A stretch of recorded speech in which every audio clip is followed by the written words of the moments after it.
Tuperos. Today on Dupe by the River, we're going to look back at what the heck happened at the Big O, a loss against Montreal. As we look ahead to this upcoming Saturday, who the heck is playing? We're going to look at the Orlando match. And don't you dare go anywhere, ladies and gentlemen, because you do not miss this episode of Dupe by the River. And let's get it started, guys.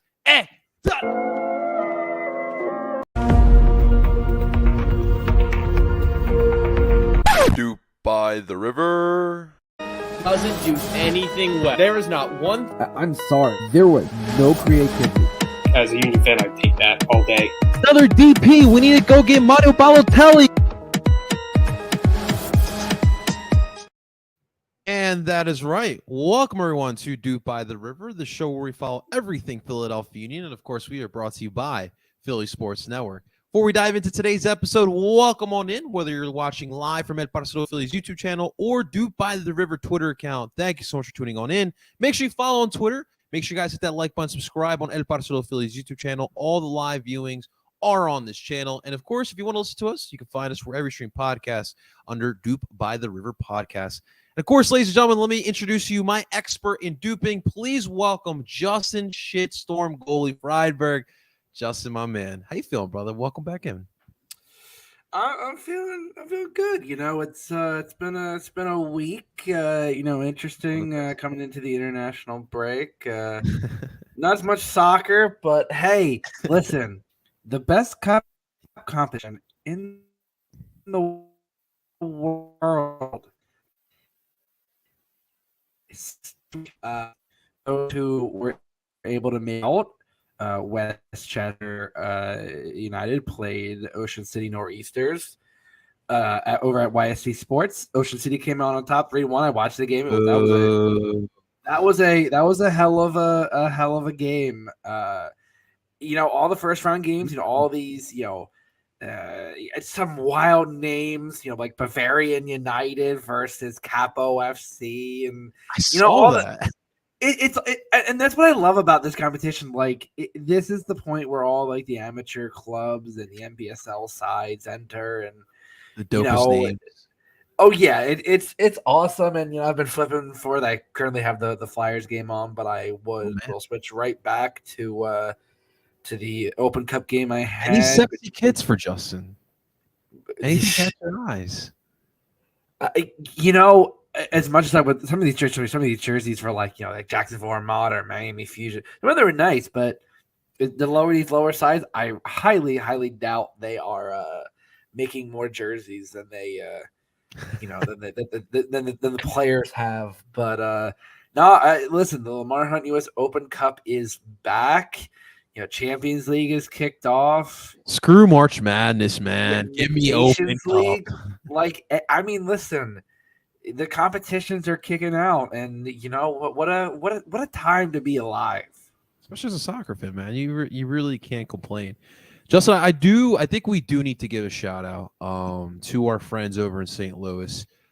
Look, Justin, as long as this podcast will be alive, we're going to support American soccer to the best that we possibly can. Obviously, everyone saw what happened with the Soccer Capital podcast, formerly known as the Soccer Capital podcast. Now I do believe they are under River City Rumble podcast. I will double check for you one second. But listen, we always show support, especially a cause like that. Sporting Kansas City probably should be spending their money on Argentinian players, and we'll talk about that more next week. A little foreshadowing there. But especially as independent creators that we are just trying to make content off of literally pennies and dimes and for the fans, something that we're trying to grow here in this league. So shout out to St. Louis. We love you. Maybe Justin, Tim, Zach, and I will make a escapade out there. We'll drink a lot of Budweiser. I'm kidding. I don't know about you, Justin. I am not drinking Budweiser. You cannot pay me to drink that stuff. I mean, if I've been known to pound a Bud Light, a Bud Light seltzer. Bud Light's different. Budweiser though. But yeah, Budweiser to me, Listen, good. I'm not exactly Mr. Health Kick, but I've been on a bit of a seltzer and vodka soda, canned vodka soda craze, Okay. lately. So hey, listen, it gives you the same point, and listen, especially at the Sons of Ben tailgates with shouts. If anyone does come by the tailgates, tickets are still available. It will be a wet one on Saturday, but we do have our Trulies, we have our Twisted Teas, and as of last tailgate, and people, this was a hot item. We got some stateside.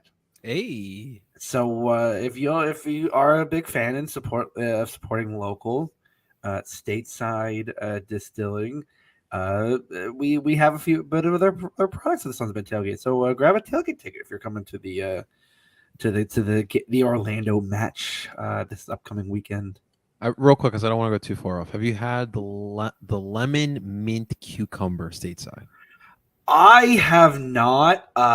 I ironically did pick up a mixed pack of some of their stuff at the liquor store this weekend.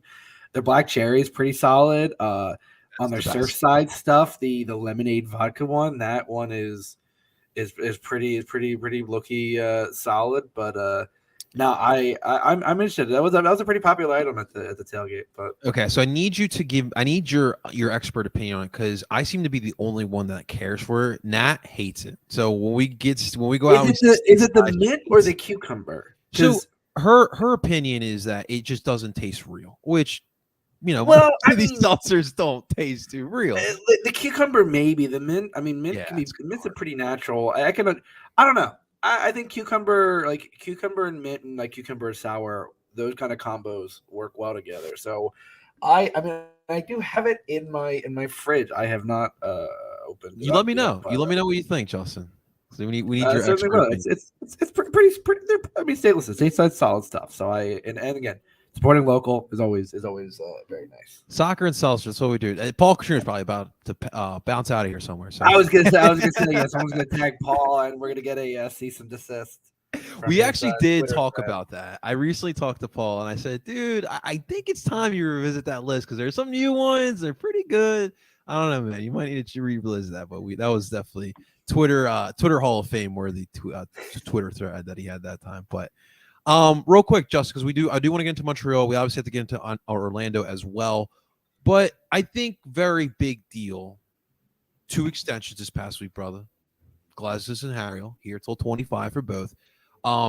Glazes does have an option for 26. Harriel does have an option for 26 or 27. But I feel like people look at Uni fans, you look at the extension like, oh, cool, all right, or whatever. But in hindsight, dude, this is huge. Being able to keep your own.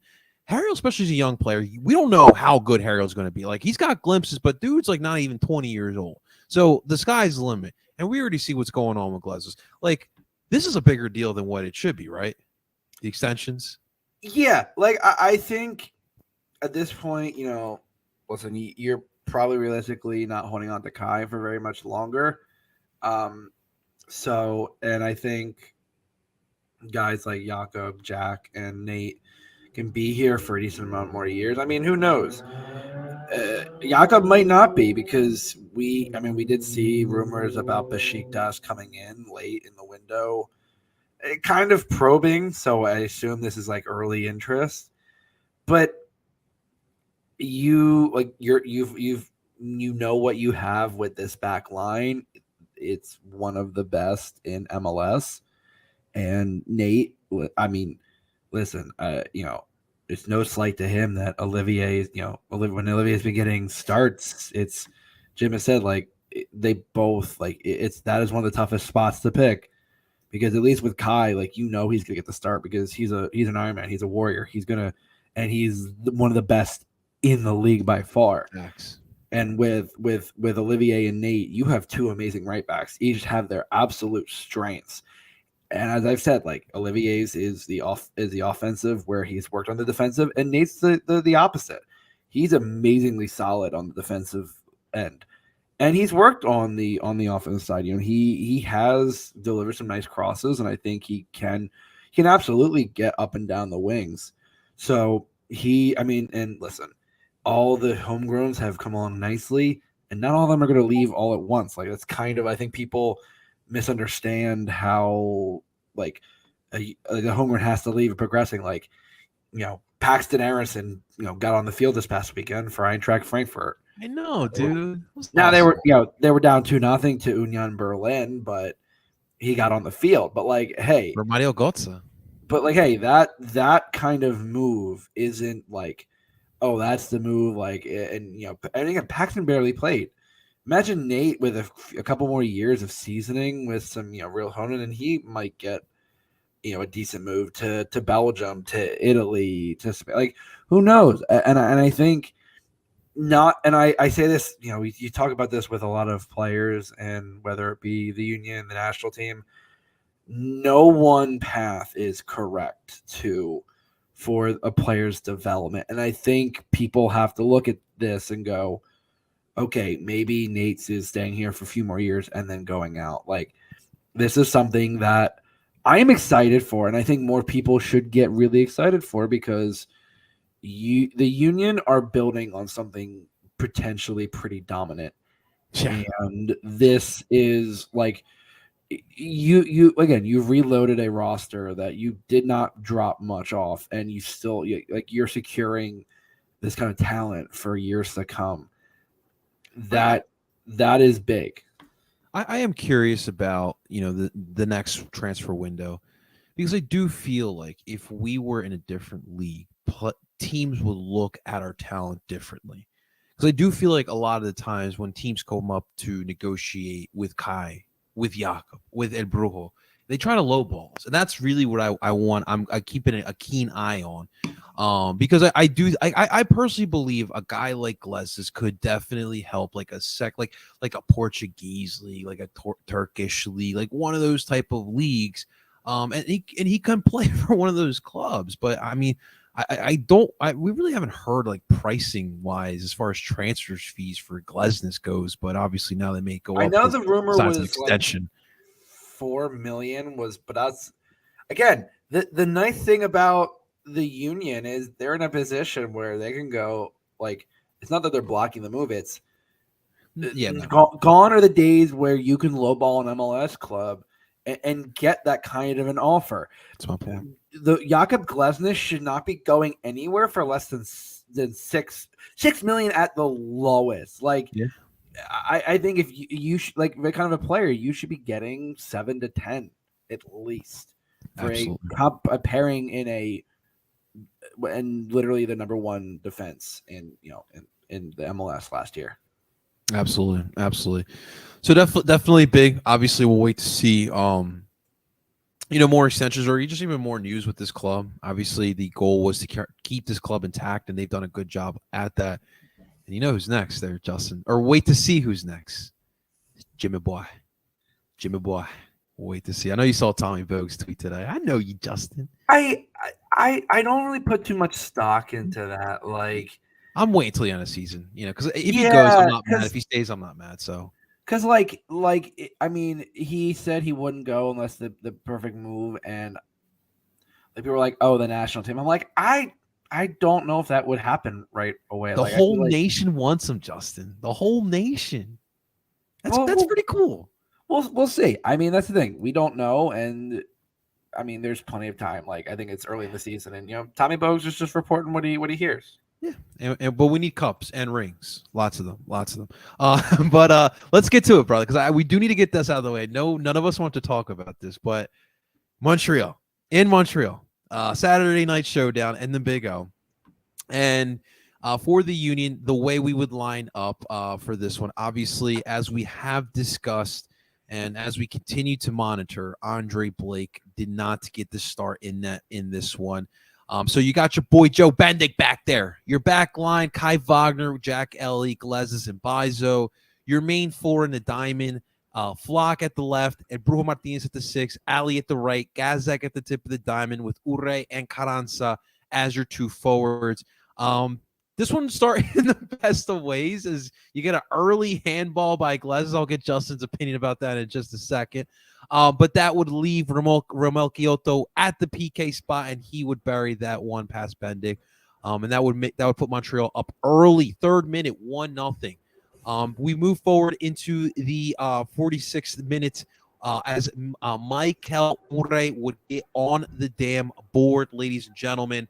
But what was better was probably in the 60th minute, the nice little chippy pass by Gazdag. Murray with a little bit of a breakaway, and he puts that one past the net for the brace, ladies and gentlemen. And that's where things would go sour. 69th minute, Carranza gets the 2nd yellow. That means bon voyage and suspension for Orlando match.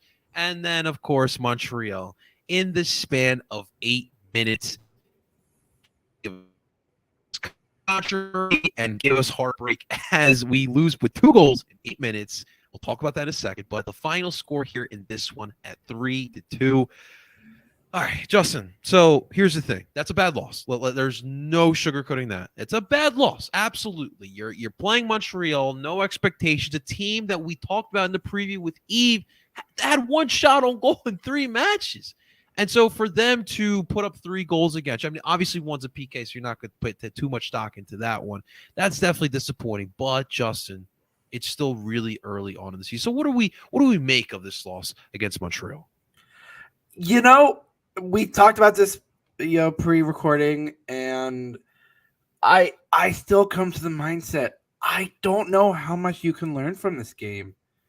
Like, okay, yeah, Carranza for the 2nd straight year in Montreal gets 2 yellows, but we saw last year that was a victory. But again, you're missing Andre. The yellow cards change things. The handball was, it was tough. Like, I get it. I understand the call. It was a tough one. The VAR review, I think that was absolutely poor. Like, how the fuck do you not have that angle to start with? And the fact that if Victor Wanyama was the one who said that to the ref, like, you allowed the player, whether or not it's the right call, it is the right call. That I'm not disagreeing with. You allowed the player to influence the call. First off, how do you not have that fucking angle beforehand? Like, if again, I talk about it. Yeah, I talk about how if Corey Burke doesn't go down in the MLS Cup final and we win and there's no Gareth Bale goal, if they get that right the first time, that second goal, that 3rd goal, that Kyoto goal doesn't happen. I mean, that was at least 4 minutes of review, and there was only what's supposed to be 6 minutes, and it went to 98 minutes. Like, that part irks me more than the loss. And as Jim said, the game was a shitstorm, like or shit show. But at this point, I'm saying shitstorm because it was all the shits, all the shit, all day. Like, I genuinely, the more I keep trying to play this back in my head, I genuinely don't know what we can learn from this game. Like, it just doesn't, like, it does. The Union aren't a bad team, and Montreal still aren't really a great team. Right. Mikel Uwa still has a brace. Like, again, it's also, it's 4 games into a season. The Union are in CCL. Like, it's one of those, and again, the international break coming up. You have Andre out. Like, in general, this is just a weird confluence of events. Also, it is 4 games into the season. I really cannot be looking again. Yes, it's a bad loss. It's disappointing. Honestly, it felt like it should have been a draw, and it also feels like you also got robbed of 3 points at the same time. Yeah. But you know what? Again, it's one of those games where you go, but like in the MLS, to be honest, and we've talked about this, the first 10 games really, not that they don't mean much, but like, we've seen teams have a shitty first half of the season and run. DC 2018, man. Seattle Sounders, like 2017, 2019, like you can run off a great second half of the year and go into the playoffs. And this year with 9 teams, I really highly doubt that the Union are going to start sliding and miss the playoffs. Like I have seen people already freaking out, already like, and this is why I outside of like retweeting our show and some of the articles I write, I just have stayed off of Twitter just because even in the victory, like I love our fans, but also like it's the same shit year after year, and it's like, you know what? If I have to be the voice of reason, that's a bad sign. Absolutely, man. Absolutely. It's always helpful to stay away from social media. I always recommend that as well. So one thing that I've heard a lot of gripe from fans, Justin, about speaking of the yellow cards. So a lot of people feel as if the first one was uncalled for. And the second one, a lot of people say, well, he barely touched him, but it's the intent, and you have to recognize. For you, do you think the ref was just in the yellow cards? Yeah, I think the second one was more justified than the first. The first one felt insanely soft to the point where, like, again, it's Nima Sagafi, and I've seen people say, "Oh, well, the ref shouldn't." It doesn't really have an effect on the game. The refs do have an effect on the game. Every time you off, man.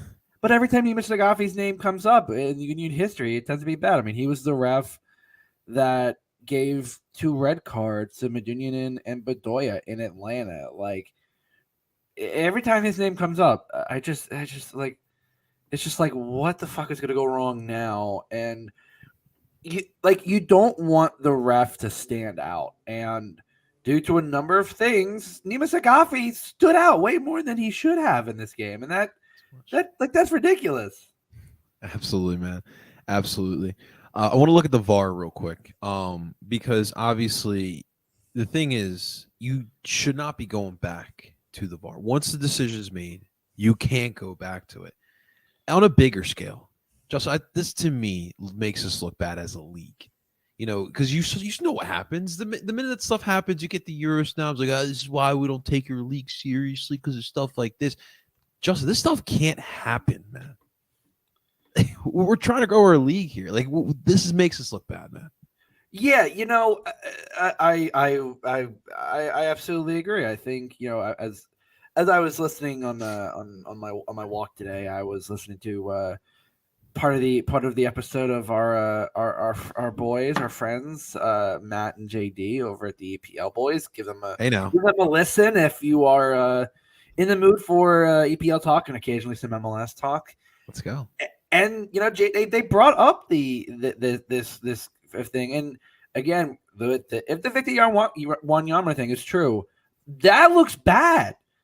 Like the players, once you have made a decision, whether it's correct or not, I mean, if they had fucked it up and said, "Oh, oops, we fucked it up," like I get it, but it like the MLS, VAR to this point, outside of like the Bundesliga, has been kind of one of the models of using VAR correctly, and this just looks bad. Like yes. It sets a bad precedent because at this point you're not going to feel confident in the ref's decision. Like we talk about the angles, like with offsides. You're never gonna you were gonna be like, oh, is there a camera angle that I'm missing here? Like. The fact that is a thing, the fact that wasn't even give part the first time around, I think that is what's absolutely ridiculous to me. And yeah, it makes us look bad. And in a time where the league is growing and they're getting a good standing in the international view, this just is like, oh, there's there's stupid Americans with their backwards VAR. Like it creates it makes a mountain out of a mountain out of an anthill where you just didn't need to create this problem. Yeah, it was just a terrible circumstance, man. Would you think? I mean, obviously, it's tough to watch when you're watching at home. It's different when you're in the stands. But from TV, what'd you think of the new turf that Eve was telling us about at the Big O? It still looked, again, as Eve said, don't get your expectations up. It still looked kind of rough. Like, I don't know. It still gives me very much Veteran Stadium vibes. Like, new or not, it just doesn't look good. You know, it's so funny you mentioned that. So when Kyoto gets nails in the game winner, dude, he's like running, and I feel like he's running like an extra mile just to like just try to get to the fans. And it's like, dude ran longer just to celebrate with the fans and hit that damn goal. So it is weird, but it's what they got to use. I want to finish off with Urre. Number one, that first goal, that was some nice skill. All right, that was some nice skill. The second one, Gazak and Urre were right on the same page, and he's actually pretty dangerous on those breakaways. There has been some criticism concern for Urre because of the playoffs, and I guess because of the slow start. I guess you're not watching the tape, but either way, but you know, does this performance give Union fans, you know, like, all right, he's gonna be all right. He's gonna be all right this year. Yeah, like I think, I mean, the first goal was kind of a weird play, and it like, I mean, it was a nice like inside the post. It was a heck of a finish. I loved the turn to be able to kind of get that power even from not much. And the second one is kind of exactly why he was brought in the first place. Like his ability to get in. I mean, he hasn't had many opportunities to get in behind this year. I think defenses have kind of like they've played a bit off, and it hasn't. I mean, there's been times where Uwa's gotten in behind and it's great chances, but not direct on net. Like the goalie's come out, it's been kind of like he's held up the ball. He's had a few assists. Like I think people misunderstand. Like he's had assists. Like he hasn't been contributing, and so it again early in the season, like it's, you know, it takes time for the players to kind of get their feet out from under them. And I'm listening. Mikel Uwa is someone I tend not to worry about, because when it comes to it, in those moments, he's gonna deliver. And I mean, he bagged a brace. Like, there's not much else he could have done in this game to show he's had chances all season. And I think the goal, absolutely, it's just that the goals are gonna come, and they've started to come, and we'll see if this is the start of something big. I mean, he's gonna get a lot of chances this weekend. Oh, yes, he is. And the fitness concern, that may get tested this weekend as well, too.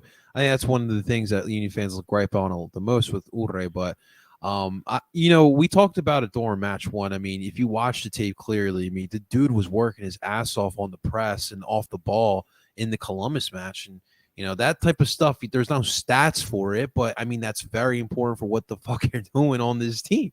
To me, I'm with Union fans to a certain extent because of the playoffs. You know, we did sign Urre and Carranza to nail in those type of goals in those type of big situations, but we're gonna wait till that. But right now, it was a fun performance, and people should definitely be enjoying that one as well, man. So let's move on from Montreal, Justin.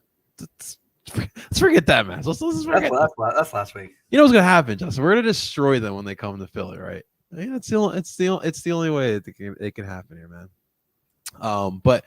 So next up here for the boys in blue, obviously, listen, the narrative, there's no secret. It's going to be a tough matchup because of all the players that were missing because of international break. Orlando's dealing with it as well. Of course, ladies and gentlemen, we are going to give you guys a perspective from enemy lines. So without further ado, we have an interview here pre-recorded with Zach from Orlando City Fan TV. If you guys don't know them, TikTok something, because they're doing a great job. The post-game interviews, it's great stuff. It's great content. It's hilarious, and we really appreciate them giving us insight. So without further ado, ladies and gentlemen, please welcome on in Zach from Orlando City Fan TV. Let's get it.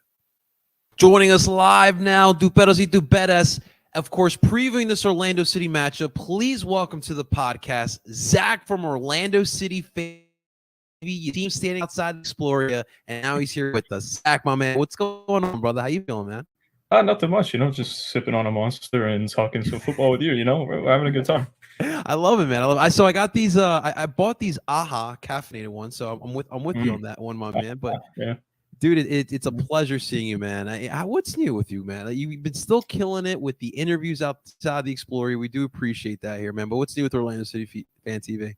We were just talking about the new mic that we got, so we got that going for us. It's a wireless setup now, so that's pretty nice. And yeah, we're just kind of trying to keep the content going, create good stuff for the MLS fans. We just had a video that actually went viral across MLS, like Twitter and TikTok and stuff. So that's pretty cool. But trying to be the BTech Arsenal fan TV, you know.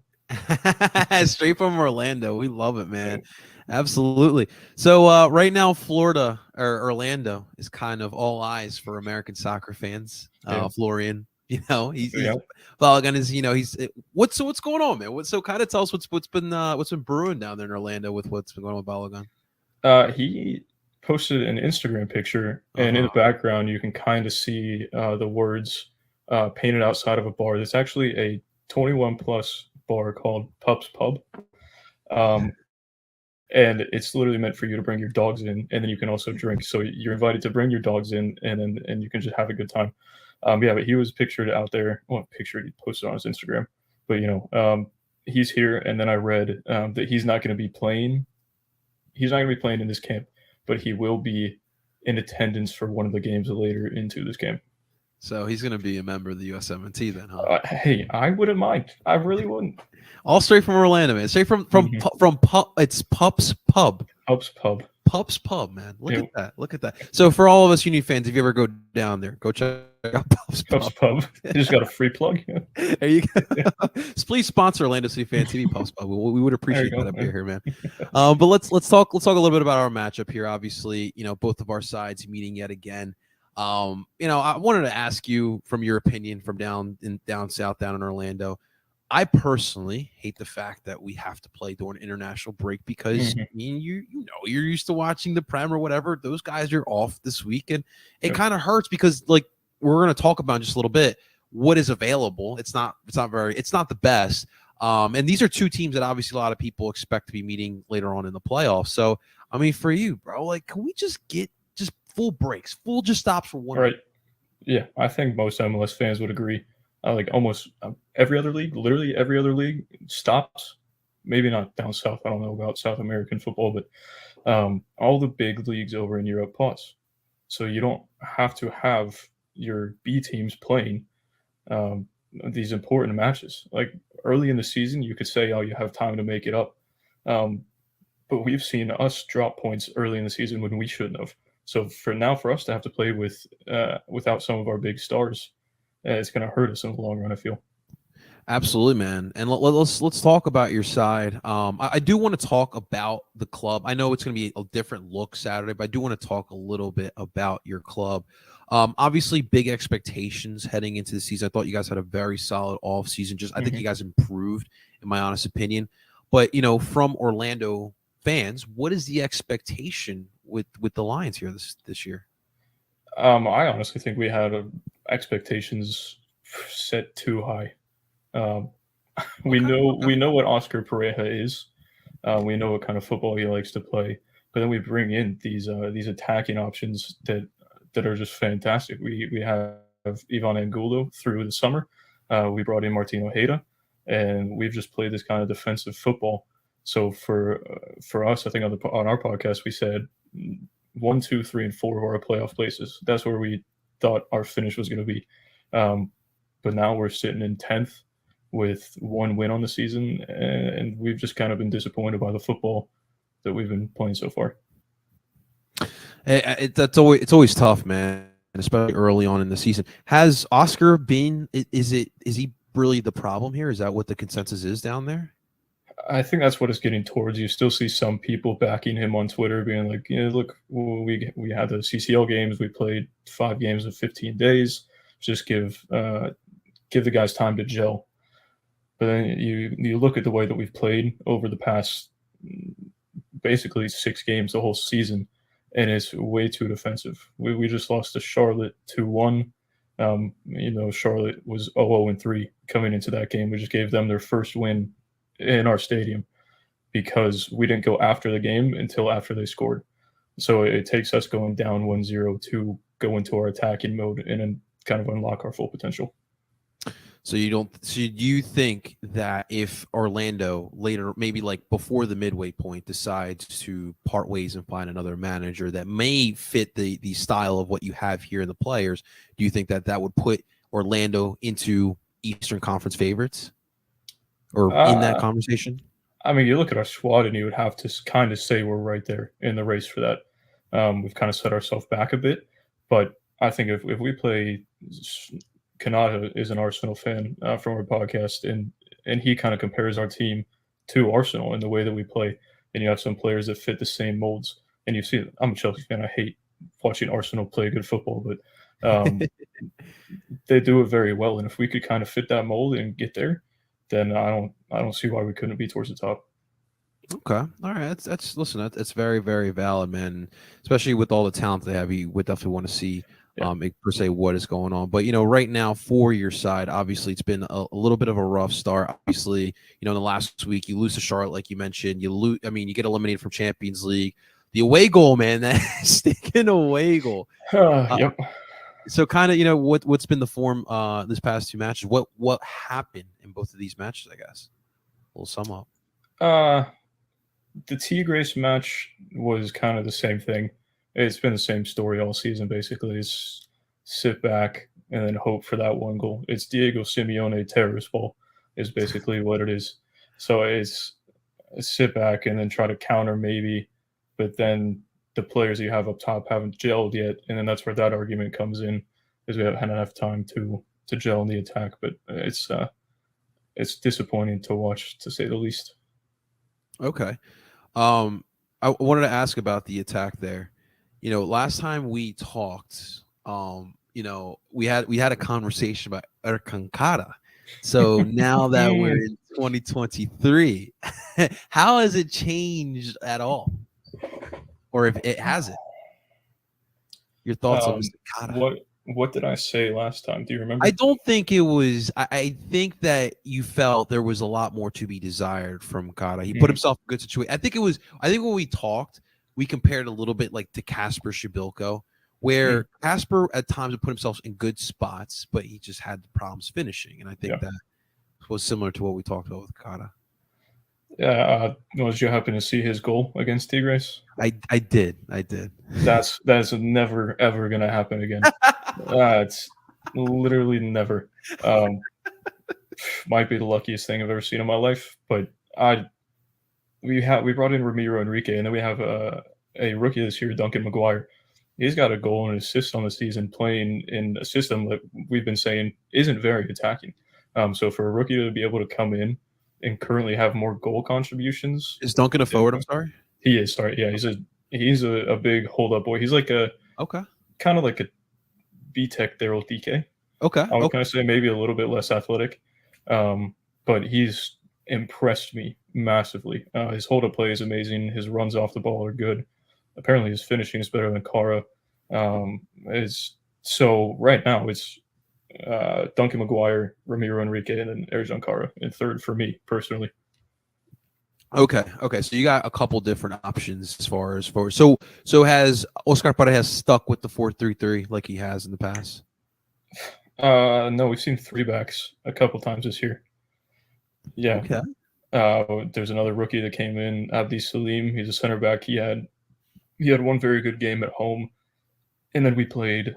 It was DC on the road, and he kind of had a shaky game. But you're a rookie; it's your first away game. You don't know what to expect.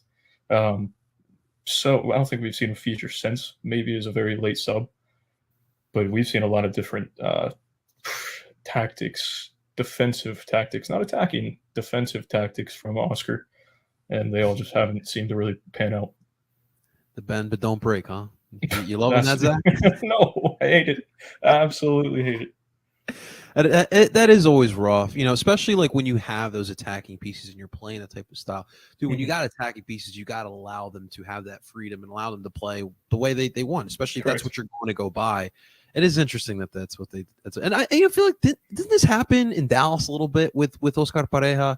It always started well. They went to the MLS Cup final back in like 2010 or something like that with Colorado, and then it just kind of fell off. I think it kind of follows him everywhere he goes. You see the same kind of pattern as to where we were in the mud before he came in. We were a terrible team, one of the worst in the league. But then he's kind of brought us up. Now we have a trophy. We've made the playoffs under him. Well, if you're counting MLS is back, we made the final. And then we've made the playoffs. So he's got us to a new level. But now we have a new ownership that can spend more money. And they don't really have ties to him because they didn't bring him in. So if they wanted to sack him, it's like, you're not our guy. We didn't bring you in. Sorry, but we're just kind of like Chelsea did with Graham Potter and Tuchel. Mm-hmm. That kind of thing, except obviously we're not at the same speed. I don't know. I feel like I'm just ranting at this point. So, okay, if I may, because I do like picking your brain a little bit, Zach. If I may, Yeah. so if there is a manager out there, it doesn't, just hypothetical.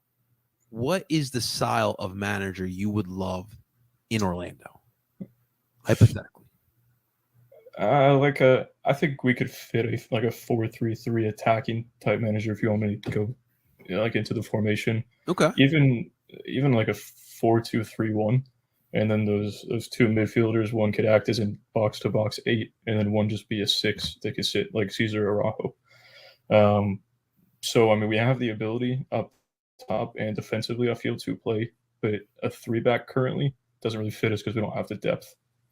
And what about the wings? You guys have the wing depth there? Yeah, we have. I mean, Ojeda, Angulo, Facundo can play out wide if needed. He's a beast. Let me just say that. Facundo, I know we won't see him Saturday, but he's a freaking he played so well last year, but now we haven't seen almost anything from him this year because it's even worse tactically than it was last year. That is rough, man. Well, Zach, let's look at that list there because listen, this matchup, I do think hopefully later down the line when we have a full squad for both sides, it's going to be a lot of fun. But let's just take a look at this list here, man. So this is why we're a little bit of upset why we have to play this week.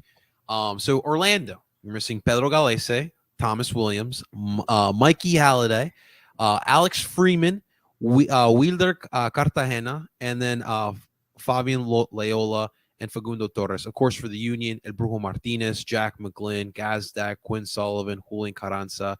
Dude, those are a lot of important players for both sides, man. I guess for you, I mean, obviously you're probably going to say Pedro or Facundo, but any of those other guys pretty significant losses for Orlando? Mikey Holiday has been our go-to starting right back since we gave Ruan to DC in a trade. Mikey stepped in and played very, very, very well. So that's going to be another big hit. Almost, I mean, not at the same level of Pedro and Facundo, but since he is a starter, we're going to have to now rely on someone else to fill in that spot. And then I'd say the next one is Wilder Cartagena. He's been our fill-in for Cesar Araujo. So if Araujo needs rest, then Cartagena comes in and does basically just as well. Araujo is crazy defensively, but I feel as if Cartagena's passing range just is, for a backup 6, crazy. Okay, all right, interesting point there. And Zach, I do want to ask you, out of the Union player list here, what's the one that you love to see the most not there? Honestly, there's a few. Carranza being gone for a red card is good for us. Gazdag is fantastic. And then I don't know exactly what you called Jose Martinez when you were reading out the names, but I think that's a big miss for you guys too. El Brujo. So when he was in Venezuela, they had this nickname him called El Brujo, which translates as this, like a sorcerer, essentially. So we just kept the nickname here, so we pretty much call him Jose El Brujo Martinez. But he plays like a bull. that's the best way to put it, man. He's like a bull out back there, and as that 6, man. It's fun though. Sometimes it's fun. Yeah. I'm trying to remember if he's played against Orlando. Yeah, he definitely has. I feel like we always play. I feel like we do play you guys during international breaks, which is ironic as it is. But yeah, so I guess I want to ask you, because obviously you guys are used to playing the bend but don't break, playing it safe. But it does feel like Saturday, it's going to be a physical type of match. It's going to be low scoring. Might not be a lot of shots, kind of the way it looks like. Is Orlando ready to play a nitty-gritty physical type of play here in Philly on Saturday? We very well could be. Our 2 center backs currently, while Antonio Carlos is hurt, so our 2 center backs have been Robin Janssen and Rodrigo Schlegel. Both of them, if you put a shoulder into them, they're going to do it to you 2 times harder back. So that can kind of work to our favor, but then we can't lose our heads if it's going to be kind of one of those chippy, tough games where it's not a lot of attacking and it's just a battle in the midfield, or a battle in our half of the field and you guys just attacking. Then we got to be ready for that. But that's again on Oscar to prepare them for that. Yeah, man, and it's going to be interesting too because obviously the Union missing Carranza. They're also missing Quinn Sullivan, who has been playing more like a forward this year. So it's looking like Ure. It's looking like Chris Donovan, who started the first CCL match down in Salvador against Alianza. So the forward position is really what does concern me. And I do think that, obviously defensively, I think you guys are solid at times, but Pedro Galese has to make a couple big saves, which is going to be big because he's not there. Yep. So, and then you might be able to see your old friend Joe Bendick, man. Old friend. At the end, he was a little shaky, but we call him Bendick face because if you remember the Tranquilo Barnetta free kick, I think it was like 2016, 2017. I don't remember, but it was against Joe Bendick, and so there was this picture of Bendick just like with this like weird face trying to save this free kick, man. But now he's with us, man. I feel like he's been all over the damn league as well, man. But yes. It's gonna be weird. So who is going to be the goalkeeper in place of Galese? It's going to be our homegrown Mason Steidehaar. The homegrowns, man. I think I had it up. He is 4-2-5 in 11 starts for us. So right around a 500 record. But it might maybe closer to 4-2-6 in about 72 hours here. So who knows? He's a good keeper, but Pedro is just one step above almost everybody else in the league. So to lose him and then have to have a backup in is going to be tough. Okay. All right. Well, hey, let's get to these lines because I'm very curious what this will look like. So for Orlando, come Saturday night, what will be the starting 11 for Oscar Pareja's side? Oh, all right. Well, then you got Mason in goal, like we just said. Okay. I'm gonna go with a back 4. Oscar could play like a back 9, and I wouldn't be surprised though. It'll be Luca Petrasso at left back, kid we just signed from Toronto in the offseason. That center back pairing of Schlegel and Janssen, hopefully, and then at right back, I'd have to say Kyle Smith. He's kind of our fill-in left back, right back, even center back at some points if we need it. So it's a Swiss Army knife in the back line. 2 DMs. I'm going 4-2-3-1. I just feel as if that's very Oscar Pareja. We'll go Cesar Araujo, and then Mauricio Pereira has been playing kind of like an 8 this year. So we'll stick him in the midfield. On the left, we'll go Ivan Angulo. Cam. Oh, gosh. Let's go Ojeda at Cam. On the right. Let's see, this is where it gets sticky. We got to do the same thing too. That's the problem. Like we're still trying to figure out what the lineup was going to be Saturday.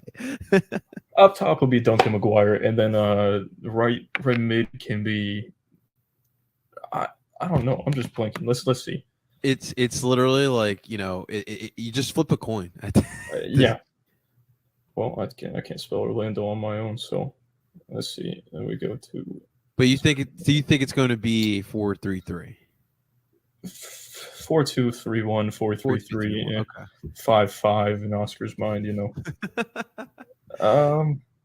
what? We're gonna fully change it up. We're gonna go Mauricio Pereira moving from that 8 spot. He played right mid when he was over in Russia playing for Krasnodar. So we're sticking Mo out right, and then we're going Dagger Dan Thorolfsson, another new signing in the midfield. Sorry. So is this like what you want or what you think will happen? Honestly, what I think and what I want to happen, it just doesn't matter because Oscar will throw anything else out there. We do predicted lineups. We throw them on Instagram and Twitter day of the match. So mine, however many hours from now, could be totally different than what I just said because my mind will change. So we'll see, but I think that's actually a pretty a decent prediction as to what could happen. Yeah. So let's move lastly now to prediction time. Let's get a final score prediction. What you think will happen in the match, and then a key for the Union in this one to get the dub. All right, can I have you go your score prediction first? Because I'd like to see what you're thinking. I personally do believe because the Union kind of have their backs up against the wall just a little bit. It's still really early, so you can't really just go like full back up against the wall. But it hasn't been really motivational play. You lose in Montreal, you do advance in Champions League, which was great, but MLS play hasn't really been very very motivating. So I do think in this one, with the backs a little bit up against the wall, a lot of people counting them out because they are very thin. I do think the Union will get the 1-0 victory. I think it's gonna be low scoring. But I think that someone's going to step up, whether it be Joaquin Torres or Ure. I think one of those two will be the hero, but it's going to be close, man, for sure. Yeah, you said 1-0 and it snapped me out of my thinking. I'm sitting here like 3-1 loss. You guys win 3-1. We're missing a lot of pieces too, man. Especially you saw the attack. You saw the attacking pieces we're missing. Yeah, well, we have attacking pieces, but we don't use them. So technically, we're missing our whole attack also. Yeah, I could go.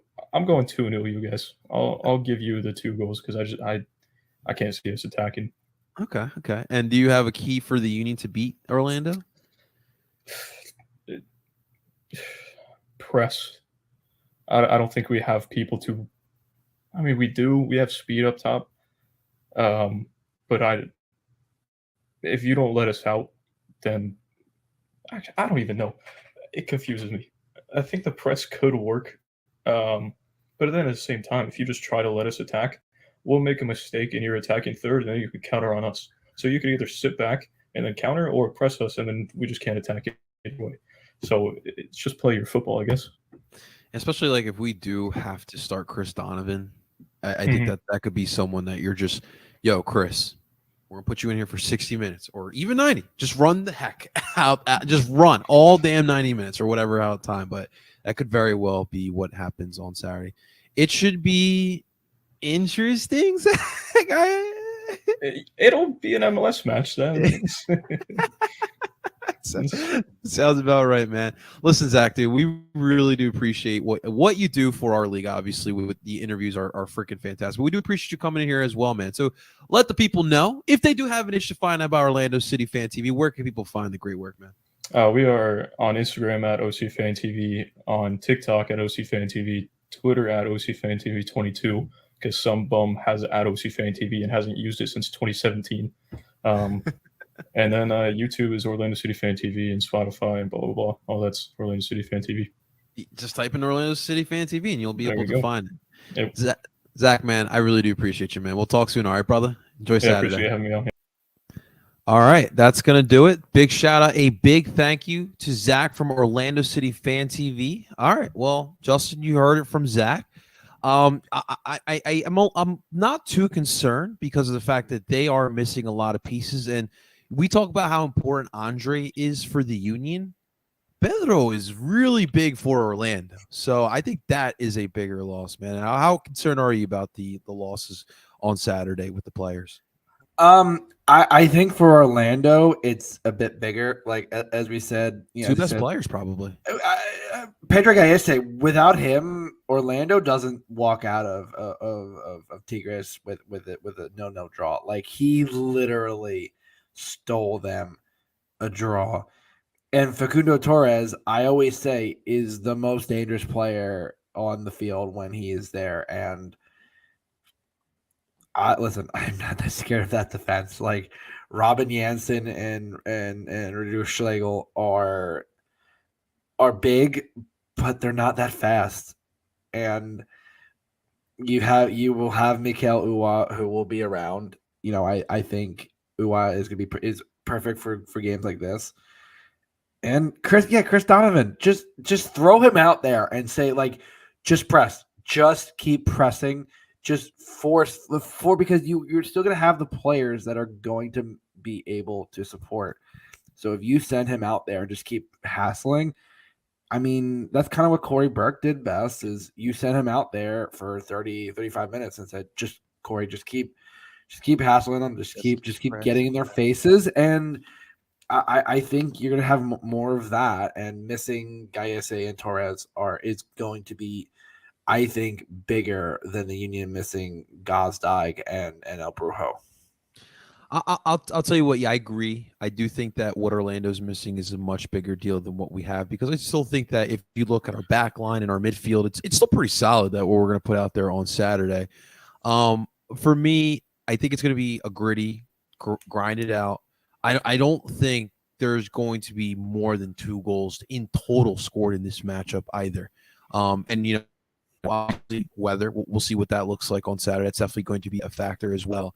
But I think for myself, Justin, in this one, I do look at Ure in this type of showdown, and you're you look at what's available, and I think I can pull up here. So here is what's missing. So if goals are the issue, or goals are the concern, I should say, for Saturday, Ure, let's see how he responds to that. I'm wondering how these goals are going to come. I'm expecting Ure, but anything can happen, man. I think that's really what we're going to be looking to see this upcoming Saturday, brother. Absolutely. I think goals, if last game is anything, I think Mikel could be poised to not break out, but I think it's, he was consistent through the season. He would have some suspect, but so I think if he can kind of start to get that consistency, that's where I want to see, especially in this game where this is going to be his game to really step up. Yeah, absolutely. All right, let's go with lineups here. What do you think is your lineup prediction for this upcoming Saturday? So I think there's going to be a few quote unquote reunions here. Obviously, Bendik Face in net. I don't think you can blame Joe for anything that happened in Montreal. Like, that was a kind of a tough game for everyone. Back line mostly intact. I mean, not too many impact international call-ups. You're gonna have Kai on the left, Elliott and Glesnes in the middle, and of course Nate on the right with Olivier. As a call-up. The midfield is where it gets interesting. I mean, there's not many options. But here's how I see it playing out. I think Leon will be the 6. I think you're gonna see Pereira and Bedoya as the shuttlers, and you're gonna have Joaquin at the 10 with Chris Donovan and Mikel Ua up top. Now, having Pereira and Ali is essentially having 2 of the same player, which is fine because Leon, we've seen Leon play the 6. He can run all over the field and cover up. I mean, that's best. I think he's best when he doesn't have to worry about the offensive side and he just can focus on cleaning up the defensive mistakes and making those breakout plays and starting the counter. We know what Ali can do, and with Pereira, I mean, listen, Ali can kind of ease his runs. He can make those runs, and then when he gets tired, Pereira can make those runs. And also, I mean, Joaquin Torres, he might not for 35 minutes he might do nothing, and then he pulls one moment of magic, and that changes the game. And as I said, before, Chris Donovan, I think Jim's just going to send him to run and run and run. And Mikel Ua, this is going to be his game to shine. I mean, this is the moments where this will be, can he step up and really be the impact player when you're missing a lot of people? Absolutely here. All right, let's get that prediction. What do you see will happen here this upcoming Saturday? So I've been debating about this. I know you said not more than 2 goals in the game. I'm not going to go much higher than that. I've been kind of back and forth with the way this is. I'm going to say again, the Union, we saw last year, they don't lose 2 games in a row. I think that trend does not break here. Super Park has been a fortress. I think it stays that way. I'm feeling a 2-1 Union victory. Okay. And I think the key is gonna be forcing that back line into a mistake. Mason Studahar is an okay goalie. Like as he said, Pedro Gallese is just different. He's just like Andre. It's just a next level kind of unreal goalie, and that back line is very prone to mistakes. And I think there will be times where the Union will press, and there'll be times where the Union will allow them to play and cut off the midfield. That midfield without Facundo Torres, that midfield, if you choke that midfield out, that'll be absolutely key in stopping them from really getting anything going. And I think the Union can dictate the play, and especially after everything that happened, I think this is something that you want a bounce back game. And I think at home, even with players missing, I think this is where you really step up.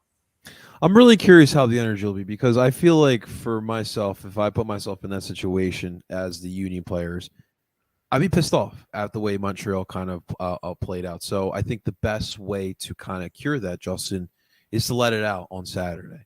You start off the bat, you set the tone, you play Union soccer, as I always say.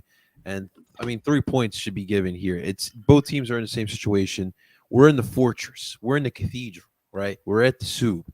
So all things can happen when you're at the soup, especially when you got Justin. Is Saturday Orange Hat field, or what are we doing? No, so it's gonna be in the 50s Okay. for this game. And it's so weird. It's supposed to be raining like leading up to the game, but I don't think, as far as I checked on the weather report, it looks like the rain may die off before the game starts. Okay. So if you are going, if you're tailgating like myself, we'll be at the Sons of Ben tailgate. Poncho it up, baby. I would say bring the Ziploc baggies for your cell phone and wallet and stuff. Let's see if I look right now at the. Okay, so it's 7 to 8. It's about a 45% chance of rain. So it'll be. I would say still bring your gear. So bring your Ziploc baggies for your electronics, and be ready to. It might be a wet and wild game. Who knows? It's gonna be a wet dupe, that's for sure, man. Yeah, so definitely bring that energy. I'll definitely try to put out weather updates on the Twitter account on Saturday, just to help out the people who are scrolling through Twitter and they'll see what the weather is. We'll like to help out a little bit. Just before we sign off, I do want to give a big shout out. So I'm sure everyone saw yesterday. Erica, the PR director for the Philadelphia Union, celebrated 5 seasons with the club. A great celebration, or great just accolade. And you saw all the Union players, current and former, showing love to Erica.